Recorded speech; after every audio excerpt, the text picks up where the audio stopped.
nuevamente, pues bienvenidos sean a un retiro más de Divina Voluntad. El tema central de este retiro es Yo soy.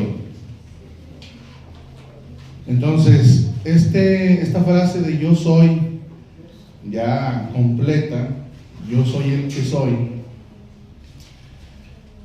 es un misterio central de la teología. Pero antes de empezar a desmenuzarlo, me gustaría que alguien de ustedes me dijera qué entienden por la frase yo soy, dicha por Jesús, no por nosotros, dicha por Dios, no por nosotros. ¿A qué creen que se refiera cuando Dios se presenta en este caso con Moisés?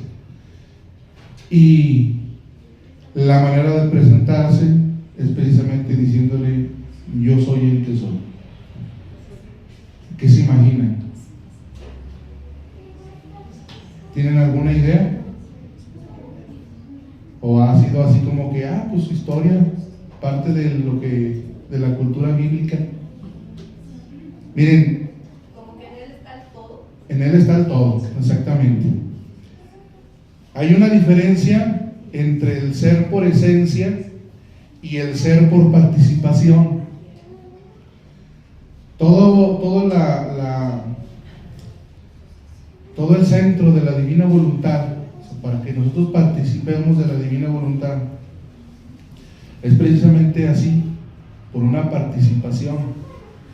El Catecismo de la Iglesia Católica dice, en uno de los números más famosos, por lo menos aquí en el ambiente de la divina voluntad, en el 460, dice que el Hijo de Dios se hizo hombre para hacer dioses a los hombres, pero no por naturaleza, sino por una participación. ¿Y en dónde está esa diferencia? Lo que pasa es que lo que Dios es por naturaleza, nosotros lo recibimos, pero como un regalo. No es algo enteramente propio, sino es algo que se nos da por el amor divino que Dios le tiene a la criatura. Ahora, este regalo y esta participación de la naturaleza divina tiene un propósito. No es simplemente para decir que yo vivo en la divina voluntad. No, tiene un propósito mucho más grande. Entonces, en la Sagrada Escritura, ahí los que traigan su Biblia lo pueden corroborar, y los que no, pues pueden irlas anotando y ya con más calma después la pueden ir checando. Pero en el libro del Éxodo, en el capítulo 3, el verso 14, ahí en esa partecita de la Biblia, resulta que es cuando Moisés se encuentra con la zarza ardiente. Entonces, primera cosa, es una zarza, es un árbol, por así decirlo, que se está quemando, pero que no se consume. Primero, no se consume. Y segundo, y más importante, es que por medio de esta zarza que está ardiendo, Dios le habla a Moisés. Y entonces le dice, dijo Dios a Moisés, yo soy el que soy. Lo que significa que cuando declara que yo soy el que soy, nos está explicando que Él no depende de nada ni de nadie para existir, y nosotros sí.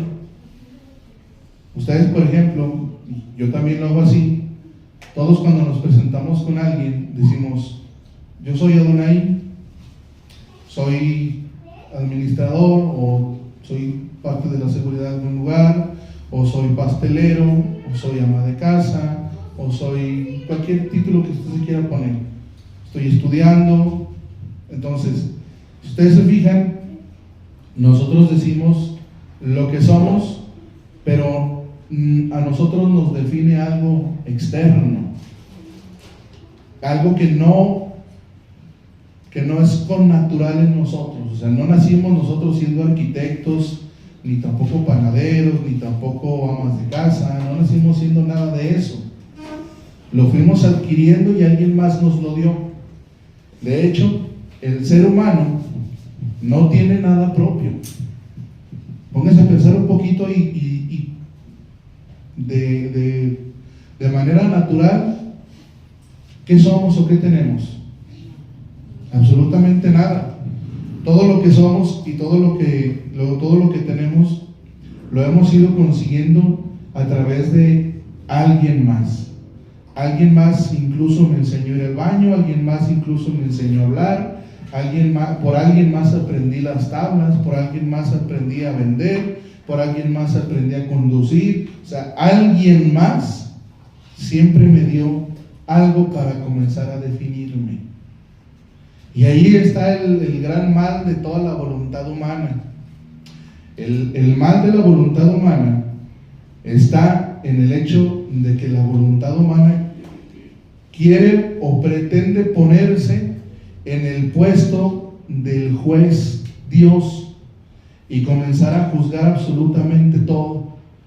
Por eso es que hay tanta definición de lo que es bueno y de lo que es malo, porque desde la voluntad humana hay quien ve algo o una acción que para esa persona le parece bien, pero para otras personas les parece que está mal. Vamos a poner un ejemplo. Ustedes conocen a cierto tipo de personas que pues, se suben a los aviones, traen su turbante y todo, y aparte abajo traen un chaleco de bombas, ¿verdad? Explotan el avión junto con toda la gente. Para esa persona que es un kamikaze, que explotó, provocó la explosión, esa persona, para él, eso está, entre comillas, está bien. Pero obviamente para todos los demás que iban en el avión, pues eso está absolutamente mal. ¿Por qué? Porque el que llevaba el chalequito de bombas lo está viendo desde su propia voluntad humana. Por eso es que él, desde su voluntad humana, está juzgando y está definiendo que esa acción está enteramente bien, incluso lo hace por Dios. ¿Sí se da cuenta? Ahora, hay otras personas aquí en el estado de Zacatecas, ya lo investigamos y lo corroboramos, que aquí en el estado de Zacatecas es el único lugar en el mundo en donde hacen las famosas reliquias. Todos los que son de aquí de Zacatecas pues van a entender que la reliquia es cuando una persona decide festejarle a un santo por alguna petición que le haya hecho y pues a su entendimiento cierra la calle de donde vive, contrata una danza, es capaz de contratar hasta pólvora y le hace una fiesta al santo. ¿Sí o no? Y se me olvidaba, y regala comida. Ahí está el mole o el asado y sopa y sabe cuántas cosas, ¿no? No hay otro lugar en el mundo donde las personas hagan eso. Pero para algunos zacatecanos, hacer las reliquias está enteramente bien. Imagínense lo que pensaría un musulmán. Imagínense lo que pensaría de esa acción un cristiano evangélico. ¿Se da cuenta cómo desde nuestra voluntad humana nos definimos? Aquí el punto es que en el jardín del Edén, cuando Dios crea a Adán, está junto con Eva y le dice: mira, puedes comer de todos los frutos que hay, pero si comes de aquel árbol, que es el árbol del conocimiento del bien y del mal, le dice: irremediablemente morirás. ¿Sí se acuerdan? Entonces, para Adán no era necesario el conocimiento del mal, porque ya tenía el conocimiento del bien, o sea, ya poseía la divina voluntad en sí mismo. Entonces no necesitaba andar haciendo de juez de absolutamente nada. No tenía que definir qué era bueno y qué era malo. Y sobre todo, no tenía que buscar nada exterior para poderse definirse a sí mismo. ¿Qué era lo que definía a Adán? Dios mismo. Dios definía a Adán. ¿Qué es decir algo? Sí, o sea, Dios le daba es la esencia de Adán en su primer periodo de vida. Entonces no necesitaba absolutamente de conocer el mal para convencer a alguien o para hacer algo más, porque siendo Dios la verdad, siendo Dios la vida, siendo Dios el camino, siendo absolutamente Dios todo lo que necesita Adán para poder vivir, entonces no había necesidad de que hiciera uso de su propia voluntad para, a partir de esa voluntad humana, darle una definición a lo exterior. Él ya sabía. ¿Sí estamos de acuerdo o no? Sí. Entonces, nada más para retomar, Dios le dice a Adán: yo soy el que soy. ¿Qué quiere decir? Que Dios no necesita de nada externo. Él no depende de nada. Su propia existencia no depende de nada, porque Dios es la propia existencia. ¿De acuerdo? Y entonces, nada más como un dato extra antes de continuar, el hecho de que Dios sea la misma existencia, eso nos da la luz para que nosotros podamos entender por qué incluso el infierno está dentro del mismo Dios. Porque el alma que está condenada se quita casi todo lo que es de Dios, se queda solamente con una sola cosa. ¿Saben cuál es? La existencia. Necesita seguir existiendo, ¿de acuerdo? Pero esa existencia está sostenida ¿por quién? Por Dios. Entonces imagínense lo que va a hacer para el condenado. No se pudo quitar absolutamente todo de Dios. Y entonces el Catecismo de la Iglesia Católica, en el numeral 213, ahí por los que traigan su libro y quieren buscarlo, dice: por tanto, la revelación del hombre inefable, yo soy el que soy, contiene la verdad de que solo Dios es. O sea, en el sentido de que Dios es la potencia, es el poder. Nosotros tenemos potencia, pero en el sentido de perfección. Dios no, en el sentido de la perfección. ¿Sí me expliqué o no? Lo barajemos de otro modo. Bueno, Dios es la misericordia, ¿de acuerdo? Entonces, como Dios es la misericordia, para Él es natural el perdonar, ¿de acuerdo? Para Él es natural. Para mí, que soy un ser humano sin la adhesión a la divina voluntad, ¿puedo ser misericordioso? Sí. ¿Puedo perdonar? Sí. Pero esa capacidad de perdonar es una potencia que tiene la criatura. O sea, no está perfeccionada. Y por eso, para la criatura es más fácil perdonar a unos que a otros, y es más fácil perdonar una ofensa que otras. Incluso nosotros como seres humanos, de alguna manera, misteriosamente, como que todos en silencio y sin decirnos nada nos pusimos de acuerdo para hacer un catálogo de ofensas. Y ya sabemos que no es lo mismo que me roben un peso que me quiten la camioneta. ¿Sí o no? ¿Cuál ofensa es más grave? ¿Mande? ¿Ya ven cómo sí nos pusimos de acuerdo antes de empezar la plática? Y así de todo lo demás. Entonces, la criatura, desde su voluntad humana, va haciendo una caracterización de las ofensas, va diciendo: no, pues esta sí la perdono, esta no, esta la voy a perdonar, pero si viene y me habla, y esta la voy a perdonar, pero si me trae un regalo, o esta la voy a... Y así, hacemos nuestra evaluación. pero es precisamente porque somos débiles. O sea, entre comillas, la virtud de la misericordia que la criatura quiere practicar sin la adhesión a la divina voluntad está en potencia, y por lo tanto tiene que crecer y perfeccionarse. Y como no es naturaleza del ser humano, entonces, aunque es algo bueno, la misericordia, dar el perdón, incluso para la criatura, en muchas ocasiones cuesta, genera un sufrimiento. Genera el sufrimiento, y lo genera porque estamos dando algo que no queremos dar. Y ahí es en donde se genera el sufrimiento al momento de dar un perdón. ¿Sí me estoy explicando o no? Sí. Entonces,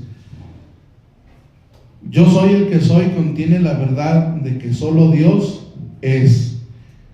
Entonces, volviendo al ejemplo de la misericordia, ¿ustedes creen que a Jesús le costó trabajo, nada más por poner un ejemplo, perdonar la ofensa que le hace a Anás al momento de cachetearlo? No.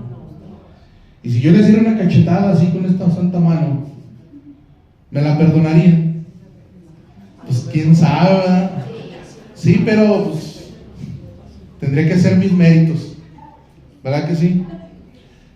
Entonces, espero que se entienda. O sea, Dios, al ser Él mismo la existencia y ser Él todos sus mismos atributos, porque los atributos de Dios son lo que forman su propia vida y su existencia, para Él es de manera natural absolutamente todo, y no le cuesta ningún tipo de trabajo. Para nosotros no. Y dice, continúa el numeral del Catecismo de la Iglesia Católica, el 213, dice: es en este sentido ya la traducción de los 70 y siguiéndola, la tradición de la Iglesia han entendido el nombre divino. Dios es la plenitud del ser. Dios es la plenitud del ser y de toda perfección, sin origen y sin fin. Sobre todo, no tiene origen y no tiene fin. Ahora, si Dios es por naturaleza la misma existencia, eso a nosotros nos vuelve contingentes. ¿Sí me explico o no? O sea, al decir que nosotros somos contingentes, quiere decir que nuestra existencia podría o no existir. O sea, yo podría o no podría haber existido, y para Dios eso no hubiera generado ningún tipo de problema. ¿Por qué? Porque Dios es la misma existencia, no necesita de ningún tipo de impulso exterior para Él existir, para Él ser. En cambio, yo sí, yo no soy por mí mismo. Mi origen no está en mí mismo, yo no aparecí de la nada, ni he estado desde toda la eternidad. Bueno, o sea, con Dios sí, pero desde mi potencia no. ¿Sí me explico? Entonces, eso es lo que a mí me hace contingente, y a todos ustedes también. Pudiéramos o no haber existido, y para Dios eso no hubiese implicado ningún tipo de problema, porque Dios, al ser la plenitud del ser y de toda la perfección, eso nos da a entender que Dios en sí mismo no necesita nada de nadie. ¿Se me explico? Sí. Bueno, entonces dice: mientras todas las criaturas han recibido de Él, o sea, de Dios, todo su ser y su poseer. Nosotros recibimos de Dios todo nuestro ser y todo nuestro poseer. Todo lo que somos y todo lo que poseemos lo recibimos de Dios, querramos o no aceptarlo. Usted es ingeniero, arquitecto, licenciado, abogado, ama de casa, usted es muy bueno para los deportes, lo que usted quiera. Usted es bueno para los negocios, usted usted posee propiedades, eso no es porque usted lo haya decidido y ya. Si eso usted lo posee, es porque Dios así ha querido que usted lo tenga. Y vuelvo a lo que decía al principio. Dios nos da absolutamente todo y tenemos todo de parte de Dios, porque nosotros, al ser contingentes a Dios, pudiéramos no haber existido y no tener nada. ¿De acuerdo? Y dice, Él solo es su ser mismo y es por sí mismo todo lo que es. Entonces, para explicar esta pequeñita frase de que Él es su ser mismo y es por sí mismo todo lo que es, quiere decir que Él no adquiere ni aprende absolutamente nada. Él es la bondad, Él es la misericordia, Él es la gloria, Él es el perdón, Él es absolutamente todos los atributos que nosotros conocemos de Dios. Él es ese atributo. Él es la paciencia. Nosotros lo adquirimos. Nosotros adquirimos las virtudes, por así decirlo, y por poner un ejemplo, las adquirimos infundidas o aprendidas, pero no son connaturales de la misma criatura. ¿De acuerdo? Entonces, por ejemplo, la fe, que es una de las virtudes teologales, es una virtud que es infundida por Dios en la criatura. O sea, todos la tenemos, pero porque Dios la infunde en el alma de la persona. Y por ejemplo, la paciencia es una virtud que no es una virtud teologal, es una virtud aprendida, es una virtud que yo tengo que ir practicando. ¿De acuerdo? Y entonces, dice en el mismo catecismo, al revelar su nombre misterioso de Yahvé, yo soy el que es, Dios dice quién es y con qué nombre se le debe llamar. Este nombre divino y misterioso como Dios es misterioso. Entonces, si ustedes se fijan, Dios desde el principio se presentó dando su carta diciendo lo que Él es. Yo soy la misma existencia. Yo soy la plenitud del ser. Yo soy la perfección del ser mismo. Solamente que se lo dijo implícito en la pequeñita frase de decir yo soy el que soy. Entonces, por lo menos yo no lo había entendido hasta muchos años después. O sea, viví muchos años sin saber por qué decían que Dios es el alfa y el omega. ¿Sabe qué dirán? Ahora sí, ya puedo entender por qué dicen que Dios es el alfa y el omega. Ahora sí puedo entender esa frase de la Sagrada Escritura en la carta de los Hechos de los Apóstoles, capítulo 17, el verso 28. ¿Sí se acuerdan de ese? Yo sé que sí, pero no quieren decirlo porque son muy humildes. Yo se las voy a recordar. Ese verso bíblico dice que en Él somos, en Él nos movemos y en Él existimos. ¿Por qué? Porque Él es la existencia misma. Él es la plenitud del ser. Entonces, como Él es la misma existencia, no hay nada fuera del mismo Dios. Por eso es que Dios es el alfa y el omega. ¿Cómo ven? Luego hay algo muy interesante, porque en los escritos de Luisa profundiza mucho en esto del yo soy. Yo soy el que soy.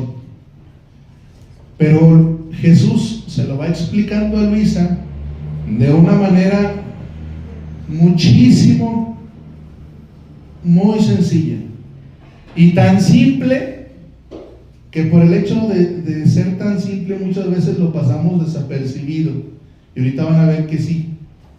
Porque esto que vamos a escuchar lo dice desde el principio y nos lo sigue diciendo en todos los 36 volúmenes para explicarnos precisamente que Él es la misma existencia, que Él es la plenitud del ser, que Él es la plenitud de la perfección, pero con palabras muy sencillas.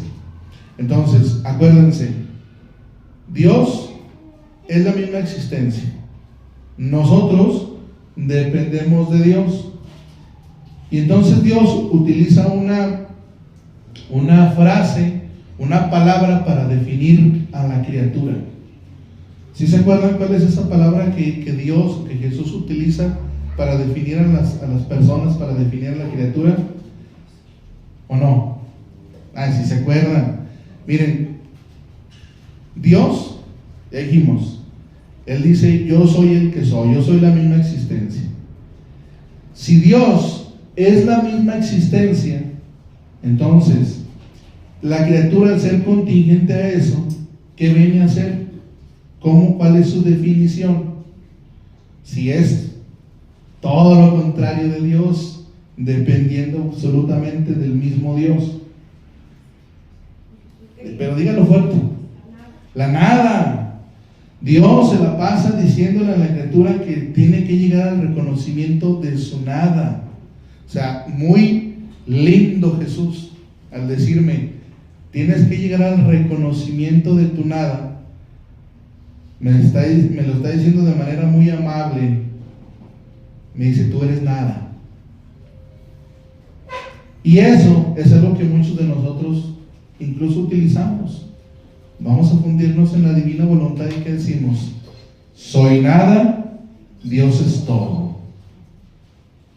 ¿Sí se fija cómo todo esto lo hemos venido diciendo? Ahorita ya a lo mejor lo vamos a entender de otro modo, se va a expandir un poco más, pero Jesús le explica a Luisa que la criatura es nada, que recibe todo del mismo Dios, pero recibe una vida voluntaria. O sea, esa vida voluntaria, estamos hablando obviamente de la divina voluntad, es la única vida que Dios posee, o sea, su misma voluntad. La voluntad de Dios es la que mueve a todo el ser de Dios. ¿Hasta ahí estamos de acuerdo, sí o no? Y esa misma voluntad es la que quiere comunicarle a la criatura. Dios, siendo la misma divina voluntad, quiere comunicarle a la criatura su misma vida a través de esa voluntad divina. ¿Por qué? Porque el vivir en la divina voluntad no se consigue por palabras. Yo sé que ustedes han escuchado, y hasta cierto punto es verdad, el hecho de que les han dicho, mira, para vivir en la divina voluntad solamente tienes que querer. Bueno, sí, pero no es nada más solamente quiera. O sea, usted debe de quererlo, pero tiene que disponerse a lo que usted está queriendo. O sea, tiene que demostrarle a Dios que de verdad quiere lo que usted le dice a Dios que está queriendo. Si usted le dice a Dios que lo que quiere es vivir de su divina voluntad, entonces tiene que demostrarle a Dios, haciendo actos en la divina voluntad, que quiere lo que le está pidiendo, lo que le está diciendo que usted quiere. ¿Sí me expliqué o fue un trabalenguas bien duro? Las dos cosas, ¿verdad? Entonces, para explicar esta definición del ser mismo de Dios, Jesús en los escritos utiliza una analogía muy bonita, muy padre, y que es muy común para él. Él toma dos elementos, que es el sol y el rayo. Y entonces, en este sentido, el sol no depende de sus mismos rayos. Más bien, los rayos de luz del sol dependen del mismo sol. Por lo tanto, Dios, se pudiese decir, y para que se entienda, y Jesús lo dice así en muchas ocasiones, Dios es el sol y nosotros venimos a ser los rayos, pero venimos a ser rayos de luz en tanto estemos unidos al mismo sol. Pero si nosotros, que somos rayos de luz del sol, al salir de ese sol nos separamos del sol, entonces ese rayo se apaga. Ese rayo se apaga. Y entonces, esto que vamos a leer viene en el primer volumen, casi luego empezando, para que vean cómo Jesús desde el principio empieza a explicar este tipo de cosillas. No tenemos que esperarnos al volumen 36, ¿verdad?, que nos diga qué es. No, desde el principio. Así como con Moisés se presenta desde el principio y le dice quién es, así desde el principio le empieza a decir quién es Dios. Y dice, habiéndome dicho el confesor, bueno, para los que quieren tener la cita de dónde dice, ¿verdad?, porque luego ya, hoy no vino Rosario, ¿verdad?, que es la que pregunta, ¿y dónde dice? Pero el número es el número 15, así, el parrafito número 15 del primer volumen. Y dice, habiéndome dicho el confesor que le explicara cómo veo la divinidad de nuestro Señor, le he respondido que era imposible saberle decir algo. ¿Cómo ven a Luisa? ¿Mandé? ¿Cómo? Ándele, exactamente. Luego la regañan por andarse haciendo del rogar, ¿verdad? Le dice, le he respondido que era imposible saberle decir algo, pero en la noche se me apareció el bendito Jesús y casi me reprendió por esta negación mía, y entonces me hizo relampaguear como dos rayos luminosísimos. Con el primero aprendí en mi inteligencia que la fe es Dios y Dios es la fe.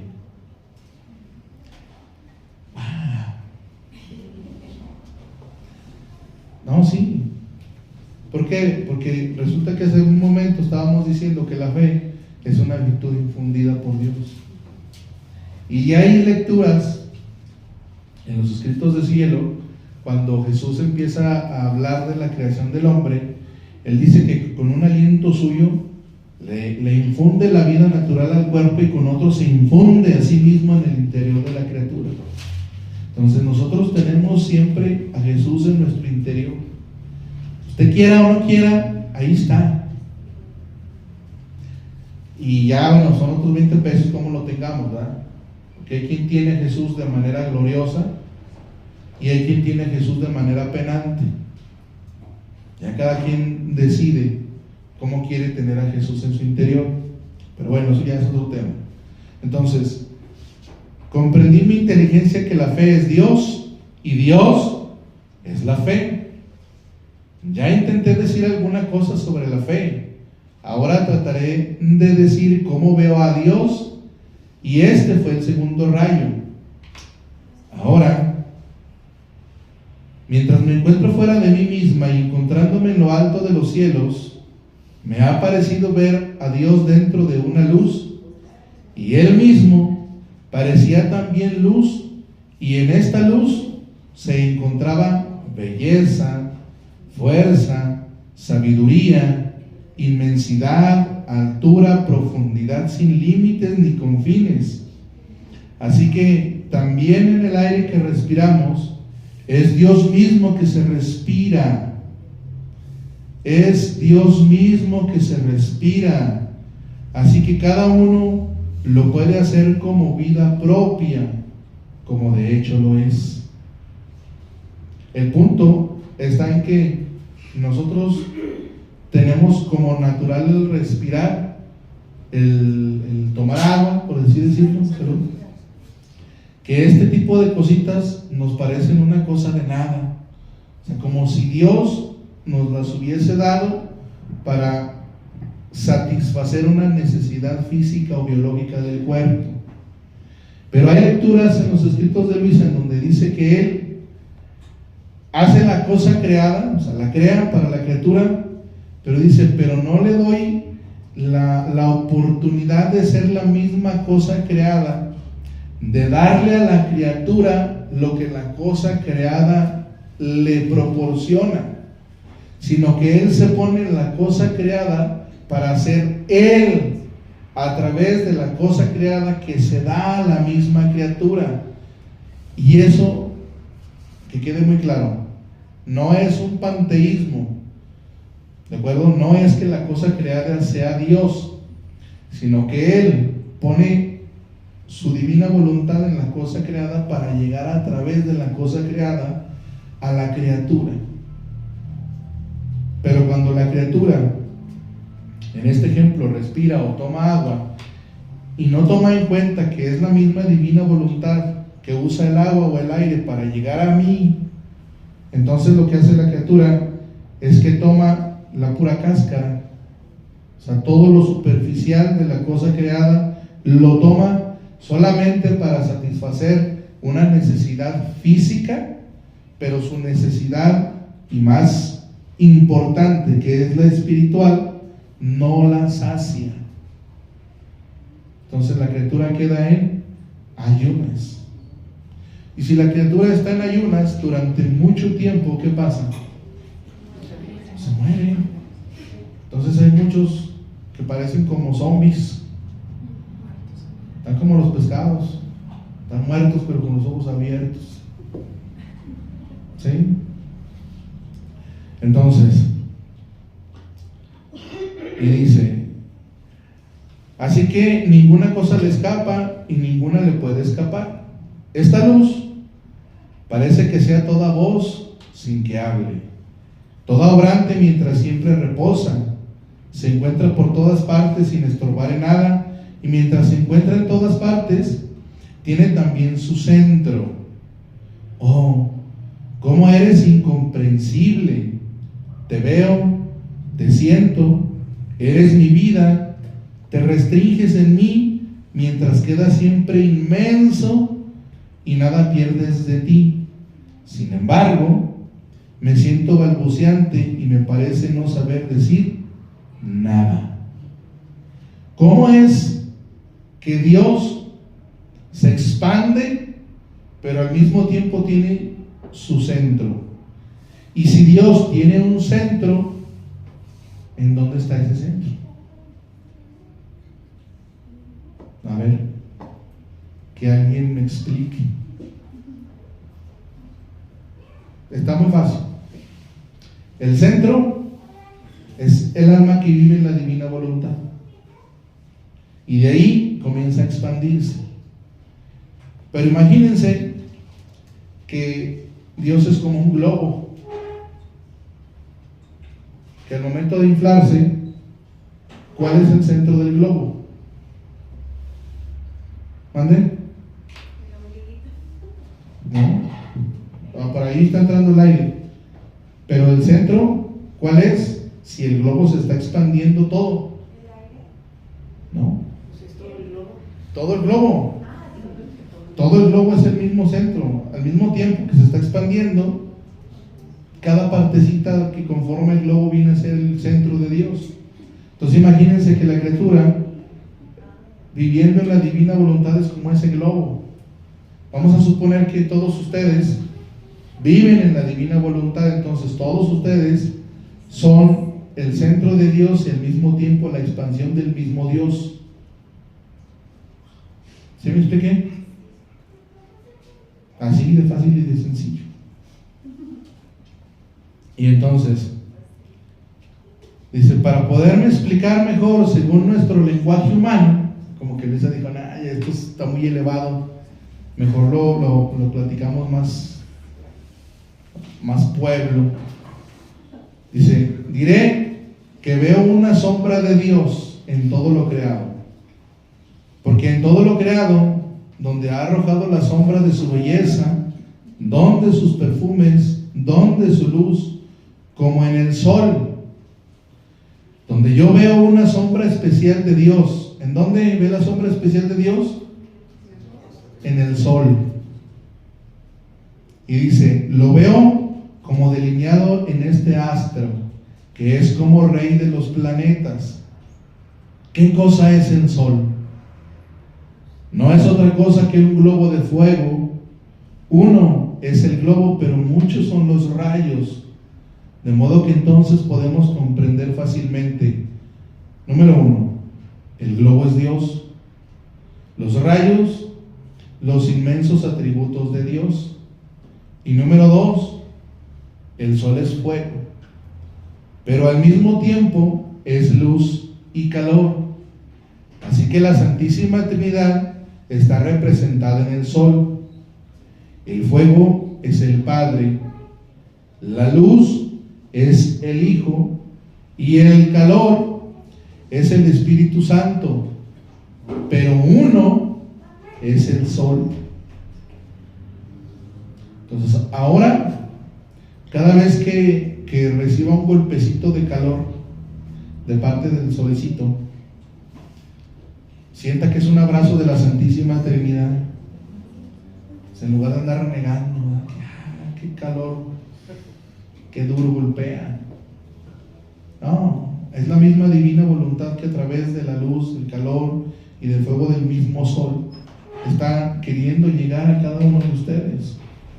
Pero eso no es, bueno, obviamente estamos hablando del ejemplo del sol, pero eso no es solamente del sol. Eso es absolutamente con todo. Así pasa con el frío, así pasa con el aire, así pasa con el agua, con las flores, con las frutas, con absolutamente todo. Con la cucaracha. Hasta con la cucaracha, exactamente. Entonces la próxima vez que veo una cucaracha o un ratón, pues en vez de gritar, agárrelo, acaricia. No se crea.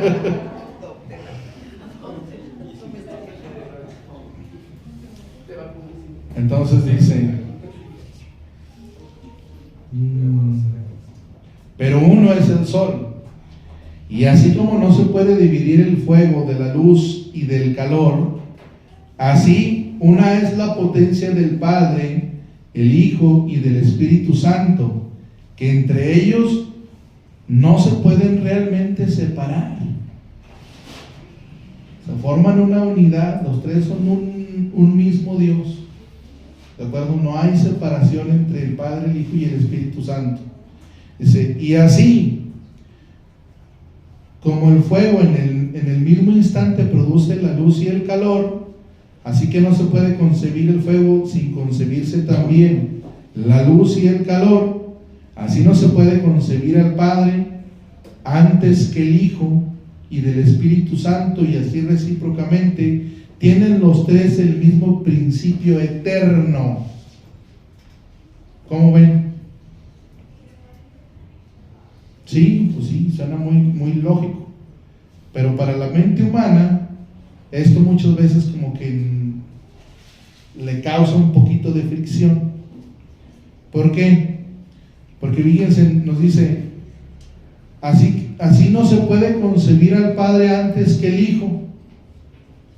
Pero resulta que nosotros siempre hemos aprendido y nos han enseñado que el Padre es primero y el Padre luego genera al Hijo, y de la relación de amor entre el Padre y el Hijo procede el Espíritu Santo. ¿Sí o no? ¿Está mal? No, está bien. Las dos explicaciones están perfectamente bien diseñadas, estructuradas. ¿Por qué? Porque hay que recordar que para nosotros sea más fácil, más sencillo entenderla a Dios, Dios se tiene que ir explicando, entre comillas, como en fases de tiempo, para que para mi comprensión sea más fácil asimilar que, bueno, el Padre genera al Hijo, entre la relación del Hijo y el Padre procede el Espíritu Santo. Pero la realidad es que Dios es un acto único y eterno. O sea, Dios es, acuérdense, Dios se presenta a Moisés diciéndole, yo soy el que soy. Dios es la misma existencia, y como es la misma existencia, no puede haber una sucesión de actos, porque Dios tiene solamente un solo acto, ¿de acuerdo? Que es la perfección. Entonces, de manera, para que se entienda, de manera instantánea, como si tuviese un principio que no es así, nada más es para que se entienda, como si tuviese un principio, el Padre, el Hijo y el Espíritu Santo son lo mismo, al mismo tiempo y en el mismo instante. ¿Sí o no? Bueno, si no, pues ni modo, no hay manera de explicarlo. Pero sí, ¿verdad? Entonces, de aquí que podamos entender ahora por qué, y ya lo hemos dicho en muchas ocasiones, si el Padre, el Hijo y el Espíritu Santo son lo mismo, al mismo tiempo y en el mismo instante, entonces el querer para los tres es el mismo. ¿Estamos de acuerdo? Entonces, aunque Jesús en ocasiones utilice algún tipo de expresión como que obedeció a la voluntad del Padre, eso es para que para nosotros sea más fácil identificarnos con algo, para saber cómo yo voy a fundirme en la divina voluntad. Pero para Dios, o sea, para Jesús, siendo verdadero hombre y verdadero Dios, no es así. O sea, no es como que Dios sea obediente, Dios es la obediencia. Jesús es la misma obediencia. No es como que a Dios, y lo vamos a ver más adelante, a Dios nadie le quita la vida, dice, yo la doy. A mí nadie me la quita, yo la doy. Y aparte es una aclaración así como para que no quede ningún tipo de dudas. Dice, yo la doy y aparte tengo el poder de recobrarla. Pues aquí no hay nadie que tenga el poder de resurgir. A lo mejor de revivir, sí, ¿verdad? Ha habido varias personas que han revivido, pero de resurgir, que son cosas totalmente distintas, de resucitar, es diferente. Pero bueno, eso ya lo vemos más adelante. Entonces, tienen los tres el mismo principio eterno. Dice, agregó que la luz del sol se expande por todas partes, así Dios, con su inmensidad donde quiera penetra. Sin embargo, recordemos que no es más que una sombra, porque el sol no llegaría a donde no puede penetrar con su luz, pero Dios sí penetra donde quiera. Bueno, esta hace la aclaración porque está hablando del sol, y sí, pues, por ejemplo aquí, pues allá afuera está el solecito, y ahí le están llegando los rayos del sol, pero a mí no, estoy en la sombrita. Pero para Dios no hay ningún tipo de impedimento. Él, acuérdense, Dios es la misma existencia, ¿de acuerdo? Y entonces, Dios es espíritu purísimo, y nosotros lo podemos simbolizar en el sol, que hace penetrar sus rayos donde quiera, sin que ninguno los pueda tomar entre las manos. Dios mira todo, las iniquidades, las infamias de los hombres, y Él queda siempre lo que es: puro, santo, inmaculado. ¿Sí se fijó lo que dijo? O sea, Él ve las iniquidades y todo, pero Él sigue siendo lo que es. Entonces, si Él ve las iniquidades del mundo, pero Él sigue siendo puro, santo, inmaculado, entonces, ¿puedo ofender a Dios? Ahora sí, como dijo un amigo, sí y no. No en el sentido de que en Él no hay mancha, ¿de acuerdo? Él no hay mancha, él es puro, Él es santo, Él es inmaculado, Él es perfecto. Ahí no hay ningún tipo de ofensa. ¿de acuerdo? Pero en Jesús sí. O sea, a Dios en la Santísima Trinidad, en Espíritu Purísimo, no hay manera de ofenderlo, de lastimarlo, ni de que sufra. Pero su órgano sufriente es Jesús. Entonces, en Jesús, yo sí puedo ofender, lastimar y demás a Dios. ¿De acuerdo? En Jesús. Y ahora sí podemos entender por qué dice que Él sufre. O sea, la divina voluntad sufre. ¿Sí o no? Sí. Se la pasa diciendo los 36 volúmenes que su divina voluntad sufre. Acuérdense que el sufrimiento, ¿qué decía Santo Tomás? El sufrimiento es ¿qué? El movimiento de la voluntad queriendo lo que no es y Ajá. queriendo lo que es. Exactamente. Y si la divina voluntad quiere que la criatura viva de su misma existencia, de su misma divina voluntad, pero la criatura no quiere, entonces ella quiere lo que no es. Y ahí hay un movimiento que se llama sufrimiento. Pero ese movimiento se da no en la Santísima Trinidad en espíritu puro, sino que ese movimiento se da en Jesús, que obviamente son inseparables. O sea, la humanidad de Dios es inseparable de la Trinidad Sacrosanta, pero en espíritu puro la Santísima Trinidad es impasible, es incapaz de sufrir. Y entonces lo sufre ¿en dónde? En Jesús, en María, en Luisa y en cada uno de ustedes que vivan en la divina voluntad. ¿De acuerdo? Entonces,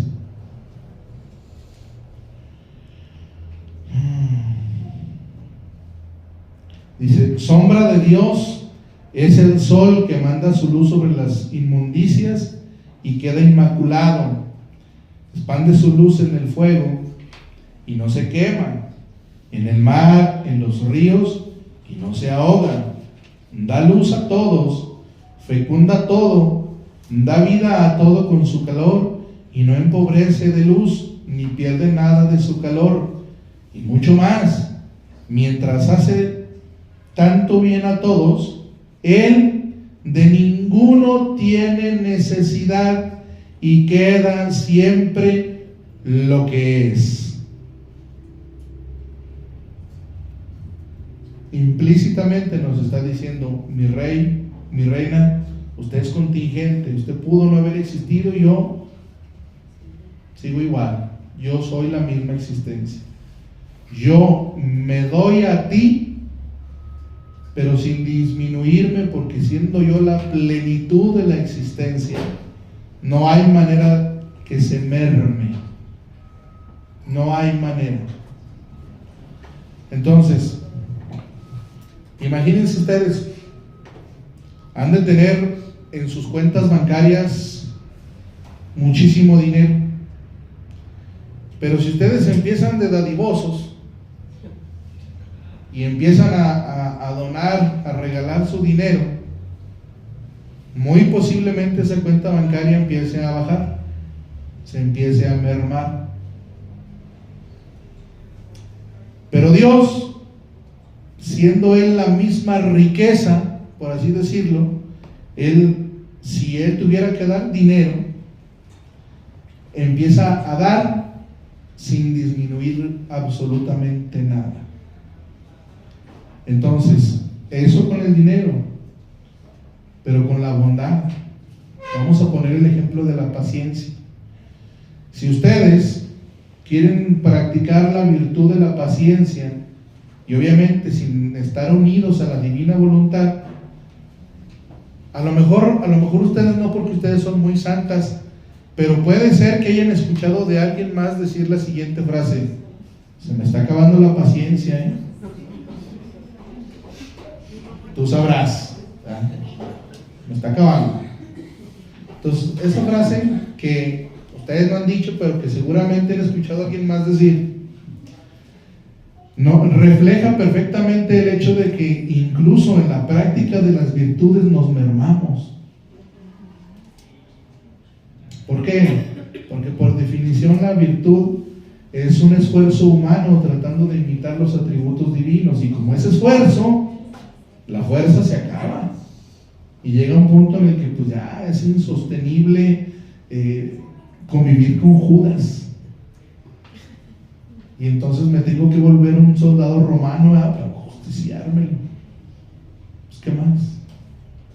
Pero Dios no. Usted ve la pasión de Cristo y la paciencia, como Él es la misma paciencia, no merma en ningún tipo de situación, no merma en ningún tipo de circunstancia. O sea, Él sigue siendo lo que es en plenitud. ¿Sí se da cuenta? O sea, Él está siendo azotado, Él está siendo aventado al torrente Cedrón, Él está siendo coronado de espinas, Él está siendo crucificado, y Él sigue siendo el mismo. O sea, como Él es la misma paciencia, no merma.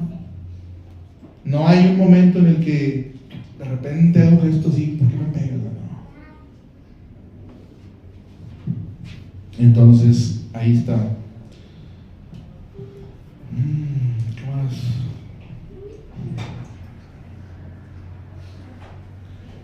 Dice, Él de ninguno tiene necesidad, y queda siempre lo que es, majestuoso, resplandeciente, sin cambiarse jamás. Oh, cómo se representa bien en el sol las cualidades divinas. Entiéndase cualidades divinas por atributos divinos. O sea, cualidades divinas y atributos divinos, estamos diciendo lo mismo, ¿de acuerdo? Entonces dice, con su inmensidad se encuentra en el fuego y no arde, en el mar y no se ahoga, bajo nuestros pasos y no lo pisamos, da a todos y no empobrece, y de nadie tiene necesidad. Si se fija cómo hace mucho hincapié en que Él no tiene necesidad de nadie. Y es más, ahí les va un spoiler. Estamos diciendo que Él está haciendo hincapié en que Él dice que Él no tiene necesidad de nadie, ni de nada. Él es lo que es. Pero incluso al momento de satisfacer su propia necesidad de naturaleza, no de carencia, sino de naturaleza, la satisface por nosotros, ¿sí o no? No, Él se satisface a sí mismo, que valga la redundancia, su propia necesidad. ¿Por qué? Porque para yo poder corresponderle a Dios en amor, necesito hacerlo a través de su Hijo Jesucristo. Entonces, Él se da amor y gloria a sí mismo, y bueno, por amor y bondad hace partícipes a cada uno de nosotros. Pero a final de cuentas, la necesidad de amor, la necesidad de naturaleza la satisface Él mismo. ¿Sí me explico? Con su misma voluntad, con su misma existencia. Por eso dice, Él es la plenitud de la existencia. Y ahora, nosotros participamos de esa satisfacción, de esa necesidad, de esa naturaleza que es el mismo amor, pero por una participación. O sea, es porque Él quiere juntarme, pero no porque me necesite así a fuerza, ¿no? De hecho, la necesidad del amor de Dios ya fue satisfecha en el mismo Jesucristo y en nuestra Madre Santísima. Después Él lo hizo. Dios está entero, satisfecho y completo desde siempre, pero nos da la oportunidad a participar de eso.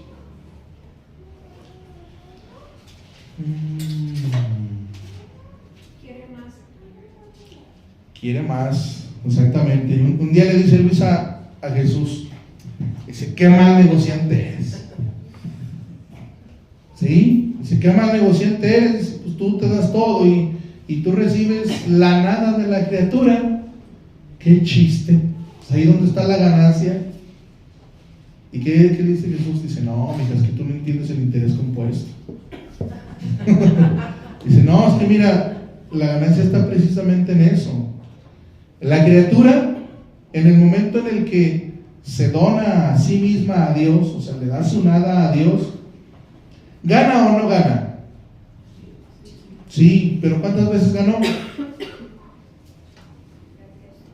La criatura,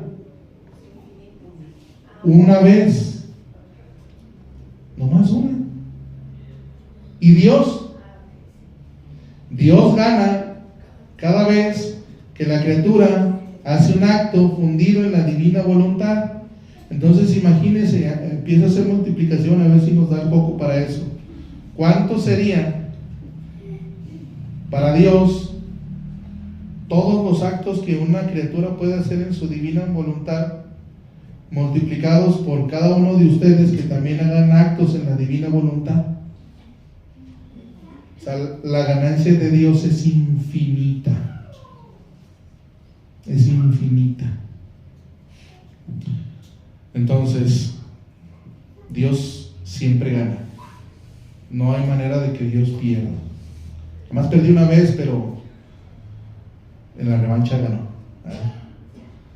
Entonces dice,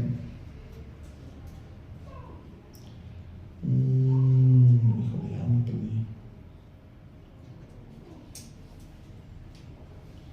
Y de nadie tiene necesidad, ve todo, y más bien es todo ojos, y no hay cosa que no sienta. Está al día de cada fibra de nuestro corazón, de cada pensamiento de nuestra mente.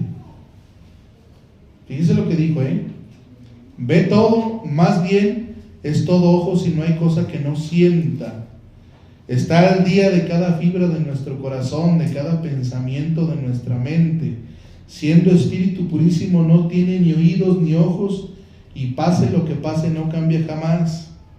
Pero incluso así, Él está viendo y sintiendo lo que nosotros vemos y sentimos, porque Él es la misma existencia. Entonces, miren, Jesús del huerto de Nazaret, ya perdone a Dios, o sea, buena onda, ya cálmese. Bueno, perdón, ¿verdad? Yo sé que ustedes no, pero ¿cuántas veces no han escuchado a algún familiar, algún amigo decirle a Dios, es que siente lo mío, pero como yo lo siento, no como Dios, así como yo lo estoy sintiendo? Carga mis cosas, carga mis penas como yo las cargo. No, mija, mi rey está diciendo puras sandeces, o sea, no tiene razón de existir ese tipo de comentarios. La realidad es que no. Entonces, Dios ve y siente absolutamente todo, y junto con eso lo padece, lo está padeciendo. Aquí ahora sí ya podemos entender por qué Jesús le dice a Luisa en muchas lecturas, sobre todo en los principios, en los primeros libros, le dice que castigar a la gente para Él es un sufrimiento, porque son sus mismas imágenes. Pues claro, porque Él es la misma existencia de todos nosotros. Es como castigarse a sí mismo en cada uno de nosotros. ¿Sí se da cuenta? Y todavía nosotros pensamos que Dios es malo porque nos castiga. Pues no. ¿Mande? Yo tengo una cierta duda por cómo se muestra en el Antiguo Testamento Dios. Pues usualmente Dios solía castigar en el Antiguo Testamento. Sí. ¿Y luego? Dios de los ejércitos, ¿no? No, pero ¿cuál es la duda? De cómo se vio esta misericordia que usted dice en aquella parte del Antiguo Testamento. Vamos a tratar de elevarnos un poquito. Todavía estás muy chiquillo, no tienes hijos, pero vas a tener un día. Cuando tengas tus hijos, seguramente un día te vas a ver en la necesidad de castigar a tu hijo. Entonces el castigo Y la justicia no es con el afán de destruir a la persona. Y si estamos hablando que Dios es el que está manifestando su justicia o algún castigo, pues es exponencial, o sea, no lo hace con el afán de destruirte, sino que cuando un padre castiga al hijo, lo hace con el afán de, en lugar de destruir, construir, para enseñar, para reformar, ¿de acuerdo? Entonces, nosotros vemos, por ejemplo, en el Antiguo Testamento que pues era un Dios que castigaba, y decimos, y en el Nuevo Testamento ya no castiga. ¿Quién dijo que no? O sea, la justicia de Dios se sigue manifestando desde siempre, pero al mismo tiempo el amor se manifiesta desde siempre. ¿Sí? Ahora, el castigo no depende tanto de Dios, porque tomando el ejemplo de lo que estamos diciendo, que Dios es como el sol y que de él salen los rayos, y dijimos que son las cualidades divinas, son los atributos divinos.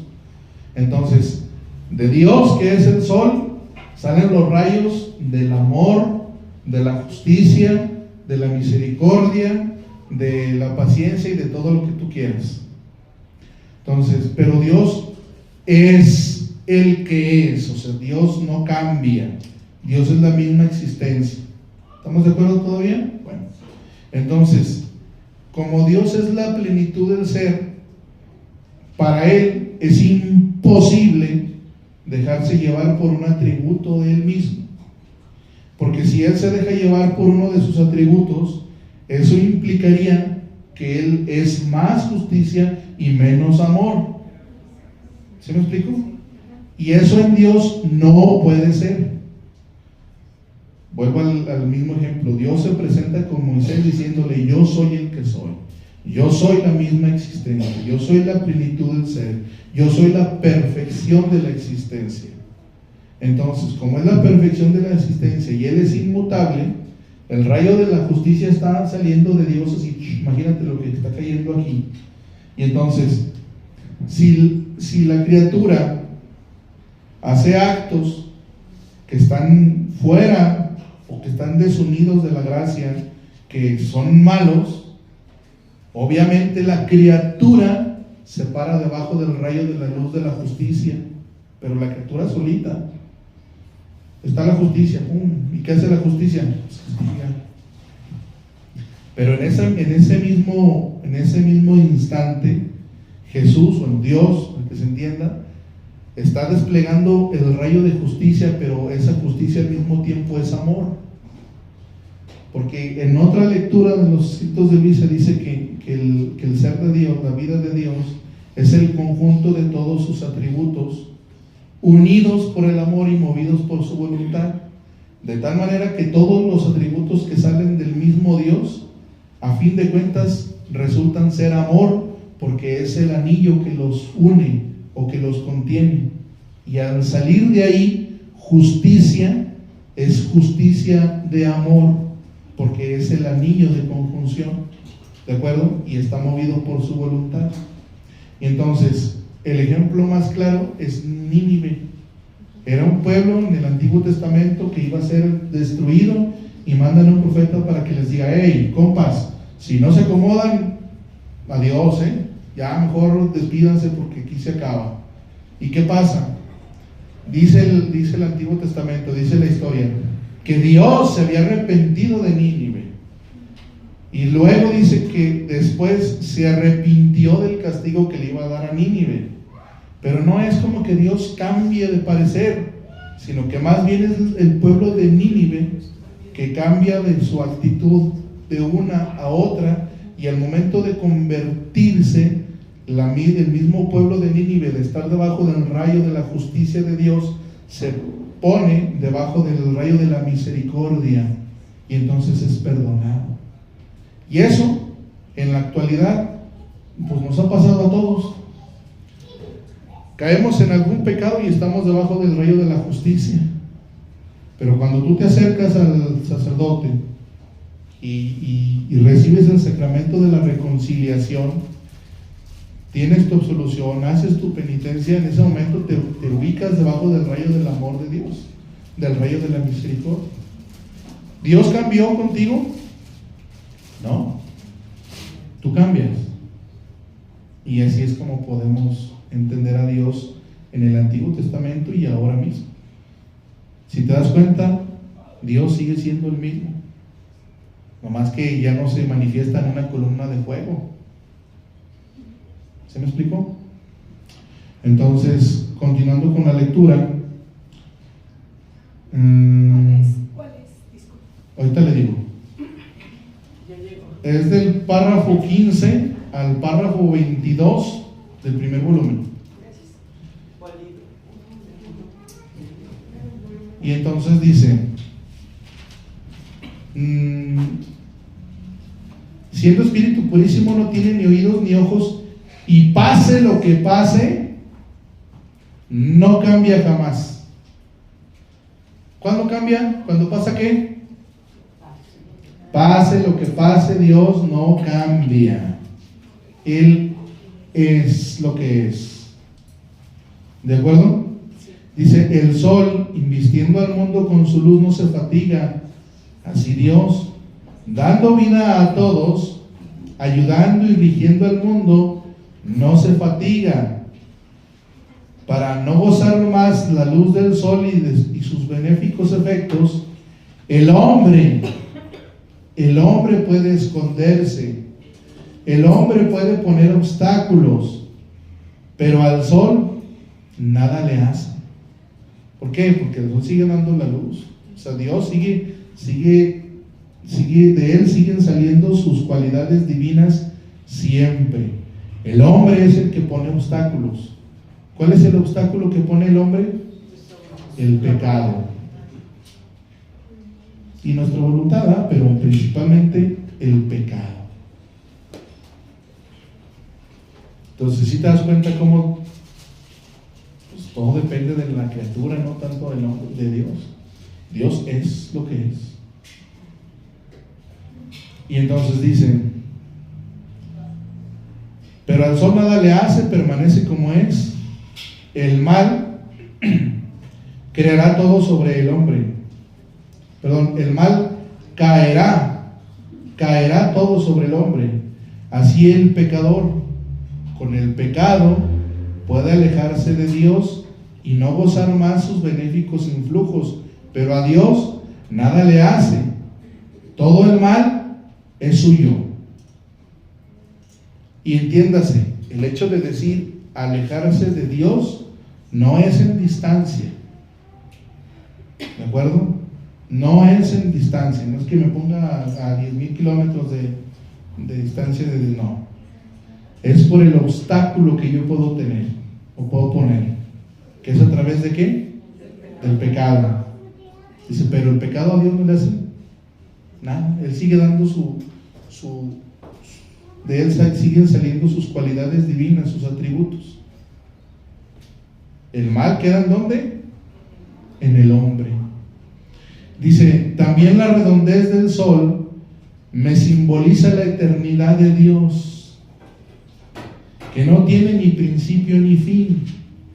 La misma luz penetrante del sol que nadie puede contener en su ojo, y que si alguien quisiera mirarlo fijamente en pleno mediodía, quedaría deslumbrado. Y si el sol se quisiera acercar al hombre, éste quedaría reducido a cenizas.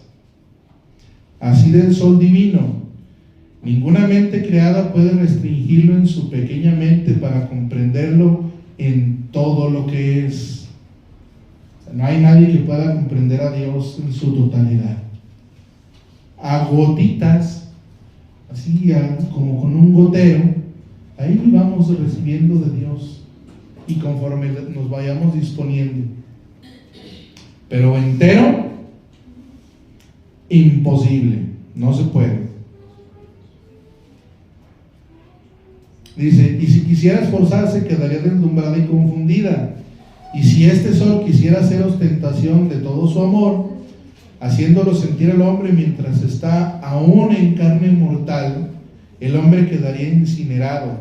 Por lo tanto, Dios ha puesto una sombra de sí y de sus perfecciones en todo lo creado. Así que parece que lo vemos y lo tocamos, y por él quedamos tocados continuamente, de tal manera que de todo lo que nosotros podemos comprender y disfrutar de Dios, aun y cuando nos provoque un gozo divino increíble e inmenso, es solamente la sombra de lo que vamos a disfrutar ya en el cielo.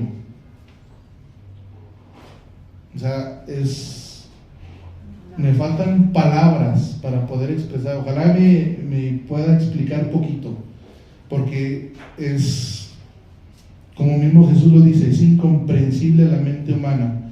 Pero si ustedes en algún momento de su vida han experimentado un gozo espiritual, una felicidad inmensa en algún instante de sus vidas, eso es la pura sombra de lo que es Dios. Imagínese, bueno, trate de imaginarse lo que será. No, yo creo que nos truena la mente humana, así. No nos da. Por muy intelectual que se sienta, o sea, la rata no le da tanto para pensar así. Y luego dice en el párrafo 22, además de esto, después de que el Señor dijo aquellas palabras, la fe es Dios. ¿Cómo ven? ¿Qué opinan?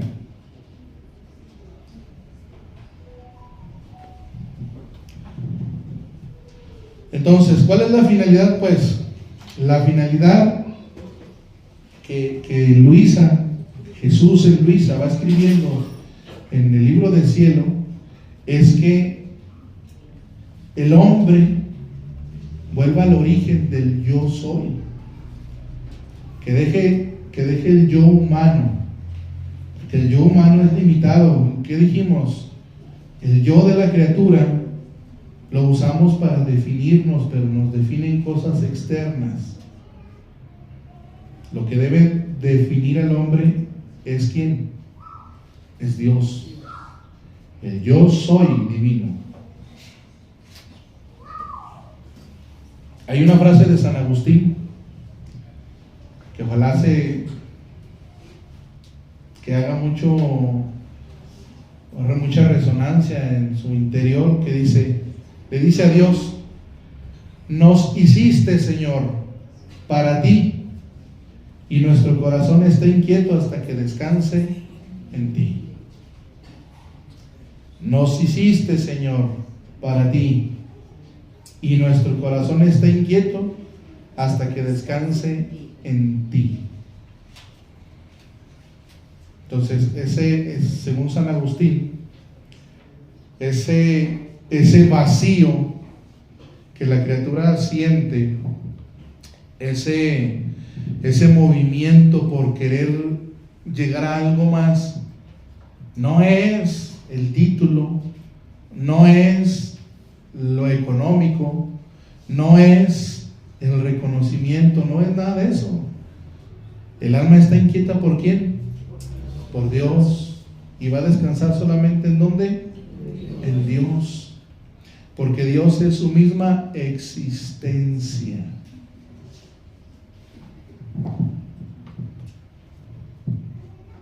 Y obviamente que para esto se necesita al Dios mismo. Y el catecismo de la Iglesia Católica nos lo viene trazando desde hace mucho tiempo.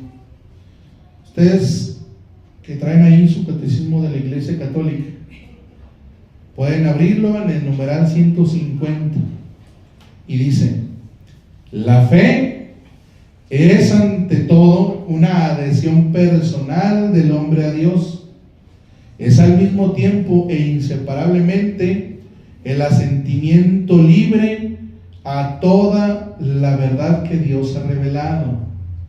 El asentimiento libre, o sea, yo debo querer, creer en todo lo que Dios me ha revelado. En cuanto a adhesión personal a Dios y asentimiento a la verdad que Él ha revelado, La fe cristiana difiere de la fe en una persona humana. Es justo y bueno confiarse totalmente a Dios y creer absolutamente lo que Él dice. Sería vano y errado poner una fe semejante en una criatura. Y eso nos incluye a nosotros mismos. Sería vano, o sea, vacío, insignificante, y errado, un completo error, poner una fe semejante a la que es de Dios en una criatura. Y eso nos incluye a nosotros mismos. Entonces, para eso se necesita ¿qué? Se necesita una cualidad que Dios le puso a todos y cada uno de los que estamos aquí, que se llama inteligencia. Y eso nos lo dice también el Catecismo de la Iglesia Católica. 143 dice: por la fe el hombre somete completamente su inteligencia y su voluntad a Dios. No se buscan razones. No, sí. Sí, pero el ración, o sea, estar queriendo racionar a las cosas de Dios para comprenderlas, sino que voy a hacer esa parte de la inteligencia que es estar razonando a un lado para creerlo. Buscar a Dios por medio de la inteligencia. Es lo que me está diciendo. Sí, pero sin estar tratando de que sea por medio de la razón, porque es difícil comprender a Dios. Nada más que el Catecismo de la Iglesia Católica dice: las facultades del hombre lo hacen incapaz de conocer la existencia de un Dios personal. Pero para que el hombre pueda entrar en la intimidad de Él, ha querido revelarse al hombre y darle la gracia de poder acoger en la fe esa revelación. Sin embargo, las pruebas de la existencia de Dios pueden disponer a la fe y ayudar a la fe y ayudar a ver que la fe no se opone a la razón humana. Lo voy a leer otra vez. Sin embargo, las pruebas de la existencia de Dios pueden disponer a la fe y ayudar a ver que la fe no se opone a la razón humana. Ustedes han leído, por ejemplo, en la carta a los Romanos, ahí dice que todas las cosas de Dios, o más bien que Dios se revela al hombre por medio de toda la creación, y que la creación gime con dolores de parto. ¿Sí o no? Pero para que yo pueda entender que Dios, más bien, que Dios es la plenitud de la existencia y que a Él, al ser la plenitud del mismo ser, de la existencia y de la perfección del ser mismo, quiere darse a la criatura, y que para darse a la criatura, Él, por medio de su divina voluntad, se pone en cada una de las cosas creadas para llegar a mí. Ahí puedo entender que la creación gime con dolores de parto, porque la creación quiere dar a luz a la misma divina voluntad para que llegue a cada uno de nosotros. Pero para eso necesito la razón. ¿Sí? Entonces, cuando la criatura utiliza las potencias del alma para entender a Dios, está dándole un uso correcto a sus potencias, que en esas potencias está la inteligencia, la memoria y la voluntad. El problema está cuando la criatura utiliza sus potencias del alma para negar a Dios mismo. Ahí sí ya la razón y la fe ya no tienen nada que ver. Pero cuando las potencias del alma se utilizan para buscar a Dios y se ubican hacia Dios, entonces ahí están cumpliendo con la función para la cual Dios las puso en el alma. ¿De acuerdo? Y le damos la razón a lo que nos dice el Catecismo de la Iglesia Católica en el artículo 150, en el 143 y en el 35, que habla de que no se opone la fe a la razón humana. Dice en el número 34, dice: el mundo y el hombre atestiguan que no tienen en ellos mismos ni su primer principio ni su fin último, sino que participan de aquel que es el ser en sí, sin origen y sin fin.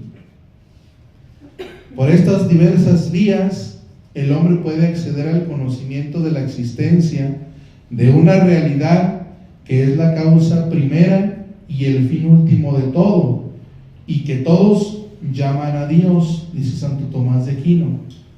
De tal manera que Santo Tomás de Aquino viene a aclararnos nuevamente que nosotros somos contingentes. Puede o no puede haber existido Adonai o Berito y no pasa nada. Dios sigue siendo lo que es. Y luego en el 51 dice: dispuso Dios en su sabiduría revelarse a sí mismo y dar a conocer el misterio de su voluntad, mediante el cual los hombres, por medio de Cristo, Verbo encarnado, tienen acceso al Padre en el Espíritu Santo y se hacen consortes de la naturaleza divina. Ya nomás uno, que es el 52, y dice: Dios, que habita una luz inaccesible, quiere comunicar su propia vida divina a los hombres libremente creados por Él, para hacer de ellos en su Hijo único hijos adoptivos. Y luego dice: al revelarse a sí mismo. Aquí el punto está en dónde se revela Dios o cómo se revela Dios mismo. Primero, Dios se revela a todos nosotros en la misma creación. Segundo, Dios se revela a nosotros en la persona de Jesucristo. Dios se revela a nosotros en la revelación pública, o sea, a través de toda la misma Sagrada Escritura. Y ahora Dios quiere venir a revelarse a todos por medio de los libros de la Divina Voluntad. Y ahí podemos agregar el magisterio de la Iglesia Católica, o sea, todo lo que dicen los santos, todo lo que dice el mismo catecismo de la Iglesia, la tradición. Y dice: Dios quiere hacer a los hombres capaces de corresponderle, de conocerle y de amarle más allá de lo que ellos serían capaces por sus propias fuerzas. Aquí el punto está: ¿cómo es que Dios quiere hacerme capaz de corresponderle a Dios? Ya me lo dijo al principio, dice: comunicándome su propia vida. Si Dios no me comunica su propia vida, no hay manera de que yo pueda ser capaz de corresponderle a un Dios increado y eterno, perfecto, y que es la plenitud de la misma existencia. Y hágale como quiera. Y no lo digo yo, ya lo estuvimos leyendo. Entonces, por el momento aquí le vamos a dejar.